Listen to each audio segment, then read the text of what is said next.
We're starting a new series today called At the Heart of It, the heartbeat behind what it means to be Christians and to do what Christians have been called to do. And again, this is the heartbeat of our vision for 2025, but I do want you to turn to the person next to you and tell them, brace yourself.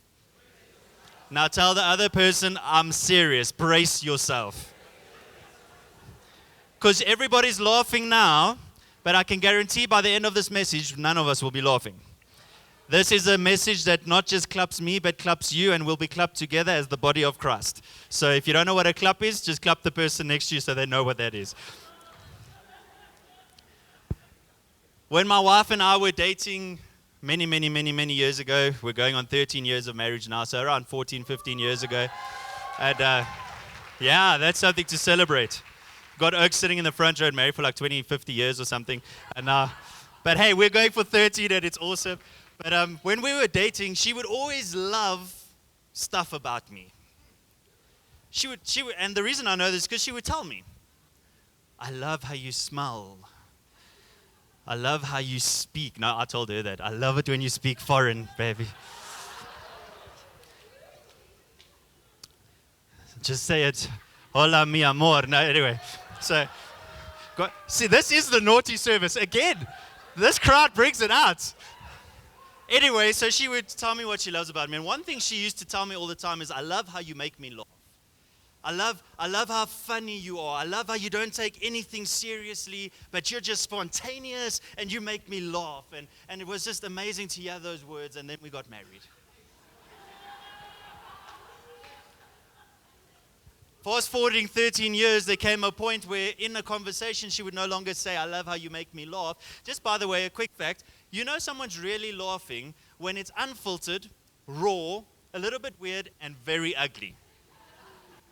So she used to laugh like that. She still does, I'm sure. Not ugly, but... So 13 years later, now in conversation, instead of saying, babes, I love how you make me laugh and how you joke around, and she goes, this is a serious conversation. Can we please not make jokes right now? So I'm learning, and I'm sure many husbands in the room know exactly how that feels, or wives, if you're the jokester in your family, you know how that feels when they're like, please stop making jokes. Now this is a serious conversation. My personality, when things get serious, I make jokes. You'll see even when I preach, look over the next few months. That means come to church regularly. Not January, you're now back in church. It's February, you're committing to 2025. Come to church. When things get serious, I might crack a joke to lighten it. Because I can't handle serious things. So anyway, there we are. She tells me, babes, this is a serious conversation. It made me realize, as I was thinking about that this week, I don't know how it popped in my head, but it did, that sometimes we treat our faith like this.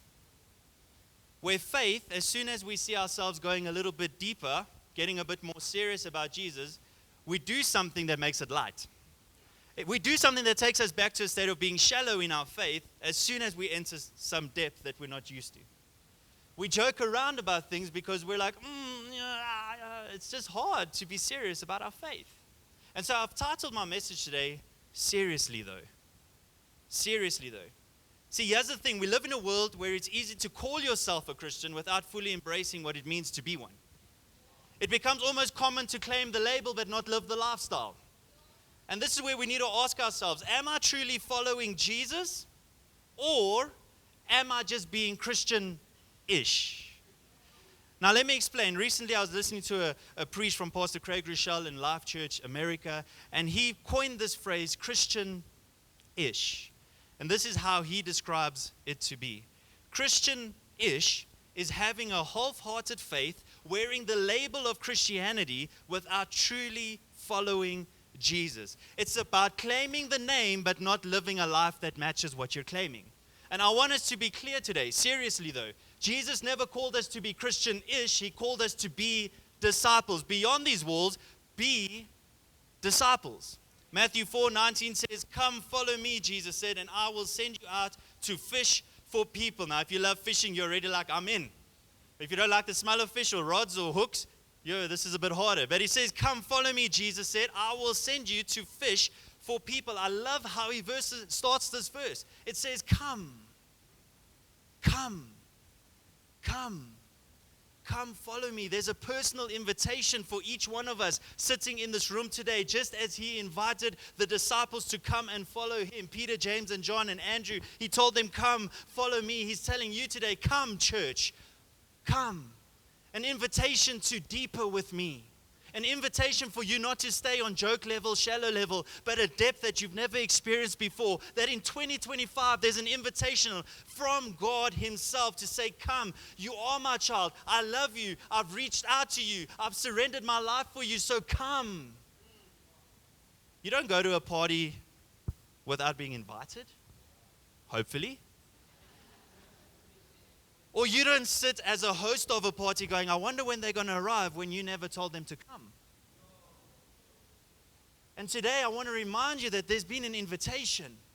And he's waiting for you to respond to this invitation of come to me. And this isn't just coming and giving your heart and life to Jesus. Some of you sitting in this room today, that's your first step, giving your life to Jesus. But many in this room, you've been invited to come to his presence, come to his healing, come to his restoration, come to his victory, come to his peace, come to his hope. He's invited you to come walk a journey with him. So come, follow me. But I want you to notice that it doesn't stop at coming. There's actually an action that follows. Two actions, but I'm going to focus on the one. Come, follow. Let's try that again. Let's try that for the people listening to the message. Come. There's an action, a response that is required beyond the come. That we're saying, okay, cool, I'll come. Yeah, but when? It's like many of us in this room, we've said we're going to have get-togethers. I really love for you guys to come over. Just come, have a braai sometime, 2025, come. But when? When? Come, follow me. There's a response to say, God, I'm coming and I'm coming now. I'm ready to follow you. I'm ready to find out more about you. Either I'm going to follow you or I'm going to run from you. Either I'm going to follow you, I'm going to find a way to stay at a shallow level. Either I'm going to follow you, or I'm going to make the invitation that is so heavy that you invited me, an invitation full of love, I'm just going to make it lighter. Come and follow me. Take action toward me. It's hard, isn't it? Knowing exactly what God is calling us to do. Whether it's to step out in faith, whether it's to serve others, whether it's to speak up for what's right. Yet we hold back. We often find ourselves stuck between these two things, the call to act and the fear that holds us back. Fear creeps in, self-doubt creeps in over and over again, and we find ourselves not living out our faith as disciples of Jesus because of fear and doubt and life circumstances. But God again is reminding us in 2025, hey church, real life church, come to me, follow me. I have a plan and a purpose for your life, so come. Don't let fear keep you stuck. Don't let self-doubt keep you stuck. It's responding to his invitation. This morning there's an invitation to come into his presence, to enjoy him, to love him, to learn from him, because that's what a disciple is. It's learning from the teacher. It's becoming like the teacher. It's listening to the teachings of the teacher. He did not invite us to consider joining his work. He didn't go to the disciples, hey guys, I know you're busy. I can see you mending those nets, trying to catch those fish. When you have some time, would it be okay to follow me? Like, whenever you feel like it, just consider it. And then when you're ready, I'm ready. He said, come, invitation, follow me. He didn't say, yo, guys, you better pray about this. I want you to follow me, but spend a month praying about whether or not you're going to follow me. Like you pray about serving in the church. I really need to pray about this. Now, if it's an area we're calling you into that's hectic, then sure, pray about it. But if it's serving other people, don't. Just sign up to serve. It's easy. But he doesn't say, oh, pray about following me. It's the one thing we don't have to pray about. It's the one area of life that we don't have to say, all right, I need to pray about following Jesus. No, come, there's an invitation, I'm going to follow you. I'll pray about everything else, but I'm not going to pray about this one thing, following Jesus. When Jesus calls us to follow him, he's calling us into a deeper relationship with him. He's inviting us into a life full of joy. Tell yourself that. Can't steal my joy. It's been the tagline of my week. You cannot steal my joy. Now, my face may not have said it. My attitude may not have said it. But my inside declaration was, you cannot steal my joy. Why? Because he gives joy. You can't steal my joy. You can't steal my passion. It's a life of passion and purpose that he's inviting us into. But one thing that we also need to take into consideration is that there is a weight to being disciples of Jesus. If you're a fan of Jesus, there's no weight to it. But a disciple of Jesus, when you hear things like the church was broken into, a disciple gets brokenhearted. When you hear things in driving in your street and you see someone who's hopeless and broken, a disciple goes, this is not right. What am I going to do about it? When you hear people in your office speaking against God, a disciple stands up. That's the difference. We carry a weight that we just cannot explain, but there's a weight to discipleship. He didn't call us to only believe in Him. He called us to follow Him. To follow means to be committed to His way, to look more like He does. That's why I grew a beard. For the men who can't grow beards, don't worry, you can be like Jesus in any other way. Just follow His truth. Be more like Him. Shame. I told Josh can't grow a beard, eh? Can you? Every 2 days you shave. Oh, okay, that's fine. Andy, you can't grow a beard, eh? You can. I think we're going to have what I think we're going to do is we're going to have a Become Like Jesus challenge, and all the men in our church are going to try and grow beards. The top, no, it's fine. The top is fine. As long as you can do beards, it's fine. Michael, you're already disqualified with the top. But there's a call to become more like Jesus. Now, obviously not in your beards and your attire, but to actually your heart. He was a person of compassion. He loved, He was merciful, full of grace. Are our lives representing His kingdom, or are we just Christian-ish? Disciples are those who make the choice to walk in His footsteps, to reflect His love to the world around them. Seriously though, following Jesus isn't a casual thing. It's not like those girlfriends you get when you go on holiday and then you come back and there's no more girlfriend when you were young. It's not a casual thing. It's a real thing. It's a radical commitment to Christ, to His ways, to who He is. Come, follow me. Kichi, come up quickly again. And I told him to jump on stage so everyone can see he's not that old. There we go. See, many of us, what we do is he's going to pretend to be Jesus. Now he's not. He's becoming like Him. He can't grow a beard either. Right, wife? He can't, yes. He can't even grow the top, so it's fine. But he's going to act like Jesus for a moment. And I'm going to be just a Christian-ish, okay? Jesus, you do your thing. Many times what happens is we've been called, we've been invited. Look at me, not him. Okay, you should be looking at Jesus, but not right now. There's this invitation for you and me to come to Jesus, to follow Him, and guess what happens? We get caught up in life, we get caught up in busyness, we get caught up in the chaos of our lives, we get caught up in selfishness, we get caught up in hurt and pain, we become victims of our past, of our current. This is who we are. And then when we look again, where's He? Where's He? And here we are. Yeah, you see, you don't even know where Jesus is. But here we are in a space where we're going, God, I thought You'd always be there with me. I thought You'd never leave me nor forsake me. But now I find myself in a place looking for You, for peace, for hope, but I can't find it. He was not the one that's at fault. Because He called us to follow Him, not, hey, follow me when you're available. Like, I would like you to walk this journey with me, Jesus. You know, you're at my service. No, we're at His service. Come, follow me. And what a disciple does is, hey, I'm going to be a disciple. And that was a very, I'm also getting old, kitchen, it's fine. But what a disciple does is we end up coming close to Jesus. We end up following Jesus. We end up recognizing Jesus. We see Jesus. We know what He's done for us. We know who He is. And we're close to Him because that's the call that we've come to make. Are we close to Jesus? Are we intimately in love with Jesus? So when I look left and right, and even when I stumble and fall, guess what? I will fall forward. I will fail forward. Because I'm close to Jesus. I'm intimate with Jesus. He's asked me to follow Him. So my direction in life is all around where He's leading. So are we following Jesus? Are we following Him closely? Think about it for a moment. Are you following Jesus closely? That's the question this morning. Are you following Jesus closely? Are you following Him closely? Remember the disciples who were called in Matthew 4:19. It says, Jesus came to them and said, follow me. What did they do? They left everything to follow Him. Think about it for a moment. Jesus called them and they probably didn't have time to go kiss their wife goodbye. Baby, I'm coming back. I don't know when, but they left what they did. They followed Him. They left their career, their friends, their family to follow Jesus, their security. Now, I'm not saying that after church you need to go, hey fam, I'm out. God has called me. I'm not saying tomorrow you need to go to work and resign because your ministry is at your workplace. You are being like Jesus in your workplace. But what I am saying is that something has to give.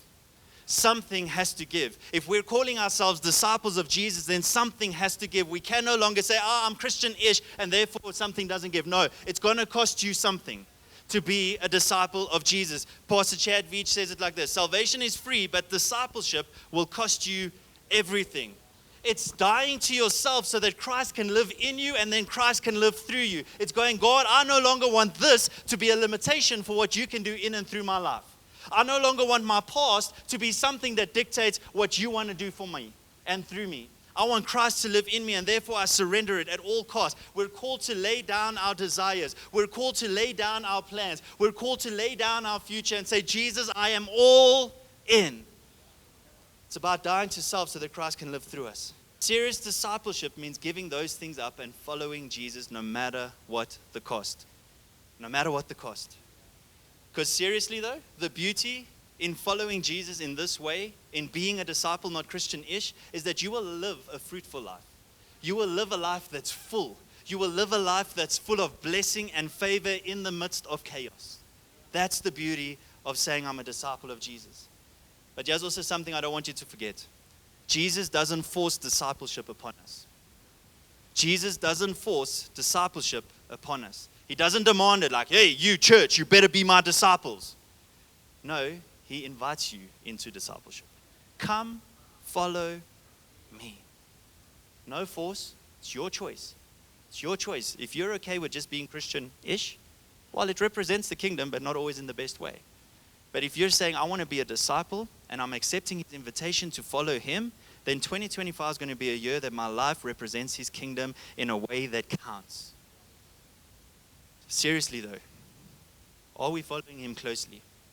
Matthew 26:58 says, but Peter followed him at a distance, right up to the courtyard of the high priest. He entered and sat down with the guards to see the outcome. Peter followed Jesus at a distance. Everybody say, at a distance. Did I ask you to sing the latter part? I'm going to get sidetracked. I'm going back to my preach. Peter followed Jesus at a distance. While Peter was following him, it wasn't close enough. He was following Jesus at a distance. I'm going to give you context in a moment, because earlier he declared his loyalty to Jesus. Earlier, Peter told him, I will never deny you. I'll never leave you. And moments later, when threat comes and danger comes and fear kicks in, he's following Jesus at a distance. Moments earlier, I'm loyal to you, Jesus. I love you, Jesus. I'm a disciple. Come here. Yes, I'm going to slice someone's ear off for you. I'm that guy. And when fear came in and chaos came in and crisis came in, all of a sudden he's following Jesus at a distance. And what happens because he followed Jesus at a distance? He ended up denying Christ. See, here's the crazy thing, is that when you and I are in a space of following Jesus at a distance, we're leaving room for compromise. As soon as we follow Jesus from a distance, we're leaving room for compromise. That's what Christian-ish does. We follow Jesus at a distance. Yes, I go to church every now and then. Yes, I love Jesus. Yes, I say that, but I'm following at a distance. I'll just check out what's happening here. People can't really see it over my life, but as soon as we're following from a distance, we're leaving room for compromise. Hence, Peter then denies Jesus. He denies Jesus. It marks the beginning of a tense and uncertain moment in Peter's life. This moment of distance is symbolic of how, in times of crisis and fear, even the most devoted follower may struggle to remain close to Jesus. That's why we have to come back to this basic conversation that we're having today. That we need to be disciples, as hectic as it is. We need to answer the question, how closely am I following Jesus? Because even the most devoted followers can find themselves in a place looking up and going, where is he? Oh man, I've lost track of him. I haven't fixed my eyes on Jesus. We need to answer the question, how closely are we following him? Am I being a believer, or am I being more than that? Am I being a disciple? In today's world, we can easily get caught up in the hustle, the bustle, the ping on our phones, the pressure of life. We can get caught up in all of this, and these distractions slowly make us fade away from the King of Kings and the Lord of Lords, the one who saved us, the one we celebrated today, the one who gives us hope and freedom and peace and victory and joy. We fade away from him, and when we look up again, we're confused at where we are in life because guess what? We are being Christian-ish. Following at a distance leaves room for compromise.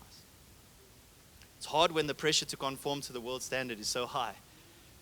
And if we're not all in, if we're not fully committed, we'll find ourselves drifting away.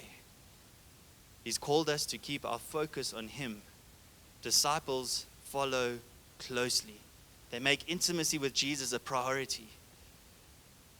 This is what keeps our joy and our passion burning, because we're close to the source of life. Jesus said, "Come, follow me." Not from a distance, not when you feel it's convenient. Come, follow me. Follow me closely. And again, I want to remind you that even when you fail, when you're close to Jesus, even when you fail, you will fail forward. Many in the room today, you might feel like a failure because of something that's happened in your life. Don't know why I'm specifically saying it in this service, but if you've lost something, you've given up something, guess what? You've messed up along the way. Fail forward. Get up again. Get close to Jesus again. And every time you fail forward. Failure is terrible, yes. But if we can just fail forward, if we don't get stuck here, but we fail forward and God use this, turn for good. They stole the sound, turn for good. Let insurance pay out in Jesus' name, whatever. If you're failing, fail forward. Mark 33 verse 14 says, he appointed 12 that they might be with him. Everyone say with him. I want you to notice Jesus' priority here. He didn't say, hey, he appointed 12 and said, go preach the gospel. They had to do that eventually, but he just wanted them to be with him. There was an essence of come close to me, learn, hear, take from me, receive from me. Then you're able to go out and influence and impact and change the world. See, that's the tension that we're going to face this year in 2025 in our vision, at the heartbeat of our vision for 2025. There's going to be a tension of us needing to stay close to him, remaining in his presence, abiding in him, as well as going out and making disciples. Because our going is most effective when we respond correctly to the coming. Our going is most effective when we respond correctly to coming to God, saying, hi, I'm here. I'm ready for you to use me. Now everybody say, embrace yourselves. No, don't embrace. Brace yourselves. Sorry. Brace yourselves.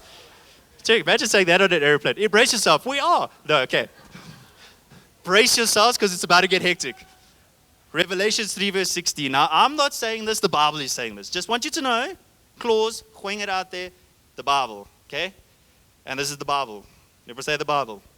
Okay. Revelation 3:16. Matthew, you can put it on now. Thank you so much. So because you are lukewarm, neither hot nor cold, Christian-ish, I'm about to spit you out of my mouth. I'm only going to read it once because it's hectic enough.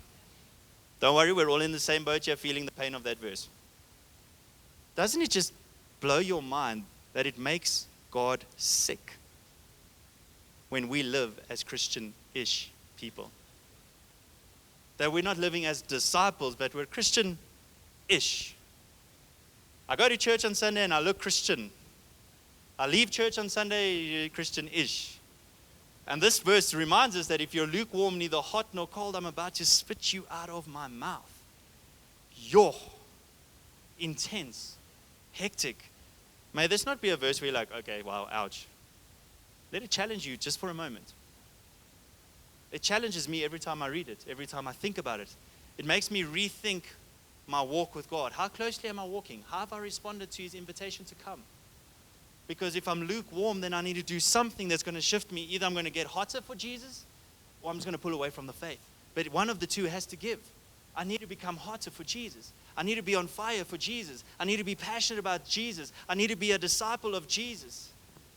Am I being lukewarm? The question this morning is, what if you are lukewarm and you didn't realize it?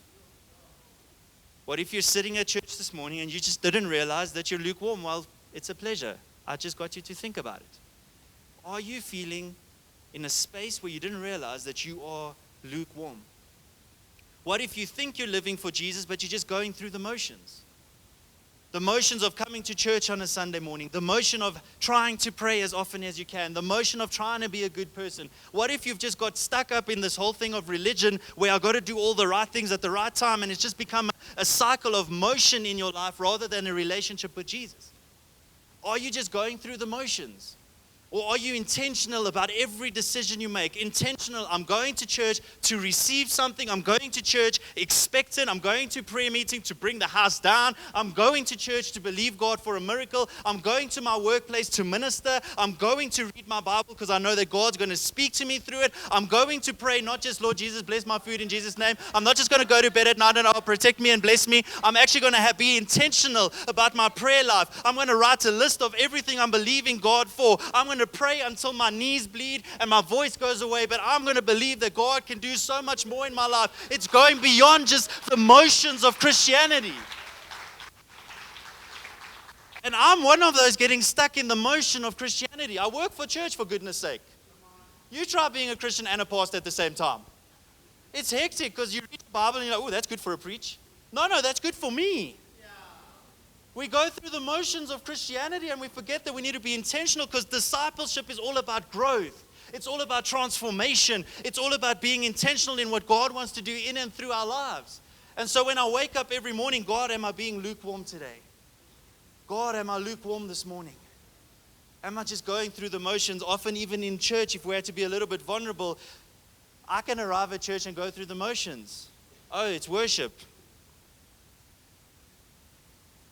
Oh, you got to preach, buddy. Get up on stage. We go through the motions. But this year there's a call that, hey, no. We're not going to be Christian-ish that just goes through the motions. We're going to be disciples. There's devotion. There's dedication. There's blood, sweat, and tears. There's joy and rejoicing. There's a mixture of emotions all in one, but my life will represent His kingdom in a good way. That He's not feeling sick about my Christianity, but He's actually joyful. He's pleased with who I am as a child of God. Seriously, though, we need to wake up to the reality of what it means to follow Jesus. We need to be all in, not just Christian-ish. A good test is to ask yourself this question: are you more excited about your stuff or Jesus' stuff? Are you more excited about your stuff or Jesus' stuff? Your stuff or Jesus' stuff? Let's get serious about following Jesus. Now, I get we're not perfect. My wife is, but the rest, we're not. Is that good enough brownie points? Okay. You make me blush, shame. Oh, on that, Tanya told us in the prayer meeting, I'm like ADD right now, but wait. Tanya told us in the prayer meeting, hey, if you're married, you still have to ask your spouse to be your Valentine. Just throwing it out there. Do something, ask your spouse, be my Valentine, okay? I will, my love. It's coming this week. I saw this whole Instagram thing where you pull this and it says pull there, and then you open the cubbyhole and it's cute. Anyway, it's very cheesy. Where was I? We're not perfect. Yes, you are not perfect. Tell the person next to you, you're not perfect. I just put husbands and wives in a very, very, very difficult situation there. Listen, you're not perfect. You're on a journey. Now, after a message like this, you can go, oh, I just have to be perfect. No, you have to be a disciple. And a disciple just means you're getting better every day. Better every day. Your decision making, better every day. We're working out our salvation. You're never going to arrive until Jesus comes to fetch you. We fail. We mess up. We do things wrong. We get it wrong. We think wrong. We speak wrong. All of that happens. But guess what? As long as you're just waking up going, God, I don't want to be lukewarm. I want to be more like you. I want to be a disciple. Kitchener, now's not the time to ask her to be your Valentine. We want to be disciples so that we can make disciples. We want to be filled with joy, passion, and purpose. Seriously, though, it's worth it. Being a disciple is worth it. I challenge you in 2025, as our church goes on this journey, at the heartbeat of who we are, we're not just Christian-ish. We are disciples of the King of Kings and the Lord of Lords. And together we're going to represent His kingdom. And I believe, not just Krugersdorp, but wherever you work, Randburg, Edenvale, whatever you drive to, it will be changed because of you. Because of the person that you are. Because of the husband you are, the wife you are, the mother and father you are, the influence you have. Because you're a disciple of Jesus.